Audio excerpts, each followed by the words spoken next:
Hello, my name is Alberto Marquez. In this video, we will discuss how to compute the capacity of a manufacturing system, how to identify the bottlenecks, compute the utilization, and for purposes of simulation, define the time between arrivals that represent the system. Let's consider a manufacturing system in which you have three products. These three products have processing routes in which they have to visit different stations or machines. And in this example, we have that represented in the first most left array. The sequence in which these parts visit the different stations are depicted in steps 1 through 6. So the first part goes from A to B to C to D, and then go back to A and later B. Similarly, there are routes describing the steps for each one of the other two parts. Something to take into consideration is what is the product mix that constitute a typical workload. In this example, part 1 is produce 4 units for every 7 of part type 2, for every 11 of part type 3, and that proportionality will hold as we scale the utilization of the equipment. If we count how many times each one of the parts visited the different stations, you will see that part 1 visited 2 times station A or machine A, and 2 times station B, 1 time station C, and 1 time station D. And if you do the same counting process for part 2, it is stations B and D who are visited 2 times. And if you do the same process for part 3, you will see our stations A and D that are visited 2 times. So taking into consideration this number of visits and the proportionality of 4 to 7 to 11, one set of these products would have to visit the number of times that is depicted in the total frequency table, which is 8 times station A with product 1 for every 7 times of product 2 and 22 times of product 3. So each one of the different stations are visited different number of times, and all we did is multiply the product mix proportion times this frequency of visit for each one of the products. So we use this information, that's the total frequency, and now we can use the processing times. These processing times reflect, and in this case they are expressed in seconds, express every time that part 1 visits machine 1, it takes 129 seconds. But if it's part 2 visiting machine or station A, it takes longer, it takes 350 seconds. And finally part 3, if it's visiting the same station A, will take 199 seconds. And you have that definition of the processing times for each one of the stations as each one of the parts visit the station. So if we multiply the frequency times these processing times, we have the total number of seconds that in order to produce one product mix that contains 4 of part 1, 7 of part 2, and 11 of part 3, these would be the total amount of seconds in each one of the machines. From there, we can compute the total number of seconds just by adding by column. What would be the total number of seconds in each one of the machines? And this is just a raw summation of the total number of seconds. If we divide that number of seconds by 60, we can translate those seconds into total minutes. And again, this is the total number of minutes to produce what I call a bundle of parts 1, 2, and 3, each bundle containing 4 of product 1, 7 of product 2, and 11 of product 3. You can see, we can identify that the machine with the highest workload is machine D. So that will be our bottleneck. This is the one that fastest is going to reach its maximum capacity.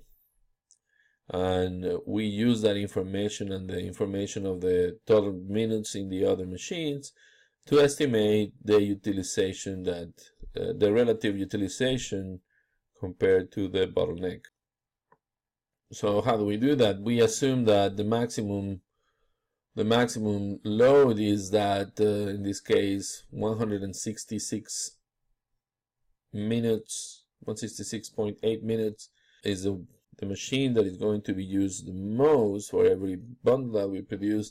That means that we will need 73 minutes, 73.3 minutes of machine C, 112 minutes of machine B, and 131 minutes of machine A.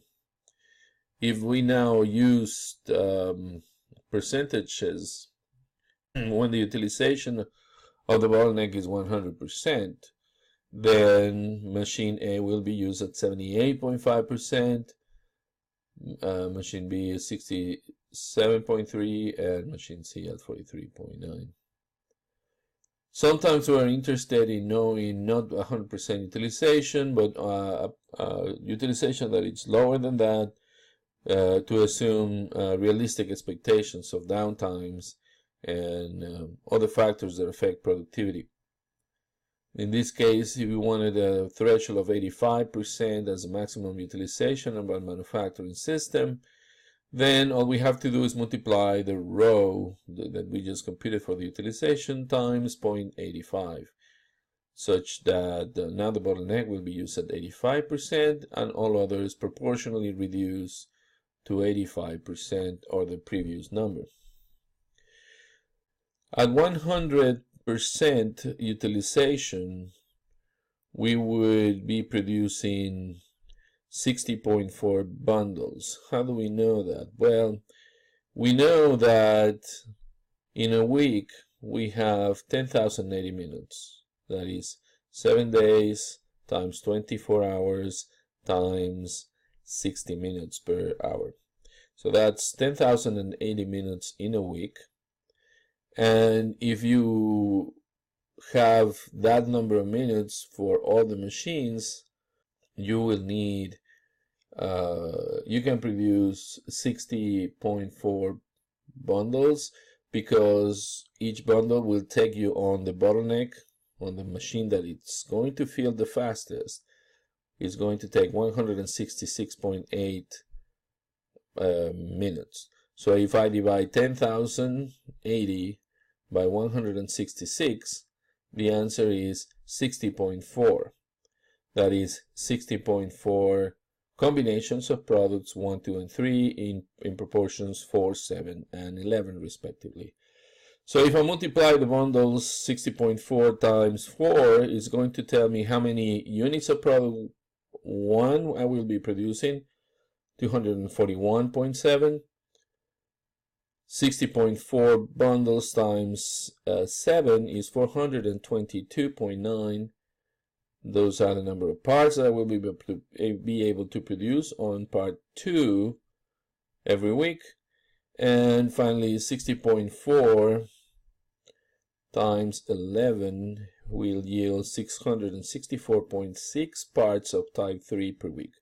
But that is making the assumption that we could be producing 100% of them.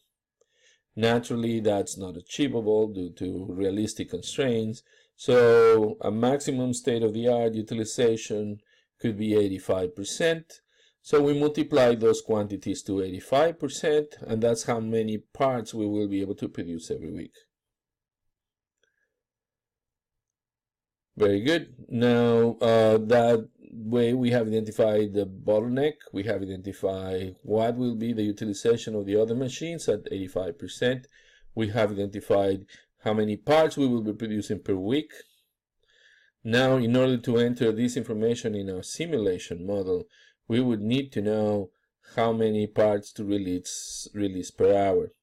Well, if we have that we're going to produce 205 parts, 205.4 parts of type 1 in a week, that means that every 10,080 minutes we need to release 205.4 parts.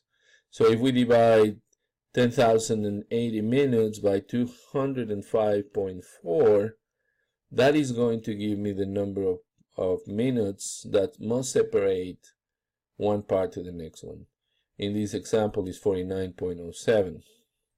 Now these parts are going into the system all at the same, not all at the same time. It's separated by 49 minutes, but there are also parts number 2 and part number 3 that has to go in there more frequently, because while we produce 205 parts of type 1, we produce in the same week 359.5 parts of type 2, 564.9 parts of type 3. That means that we need to release them into the manufacturing system more frequently. And the number of parts that we will be sending into the manufacturing system is just the same 10,080 minutes divided by 359.5, yielding 28.04 minutes between releasing of product 2, or the time between arrivals for purposes of simulation, and 10,080 minutes divided by 564.9 translates into one part 3 is going to be released every 17.84 minutes, or that would be our time between arrivals for part 3. And with that, when we represent this manufacturing system in which entities follow our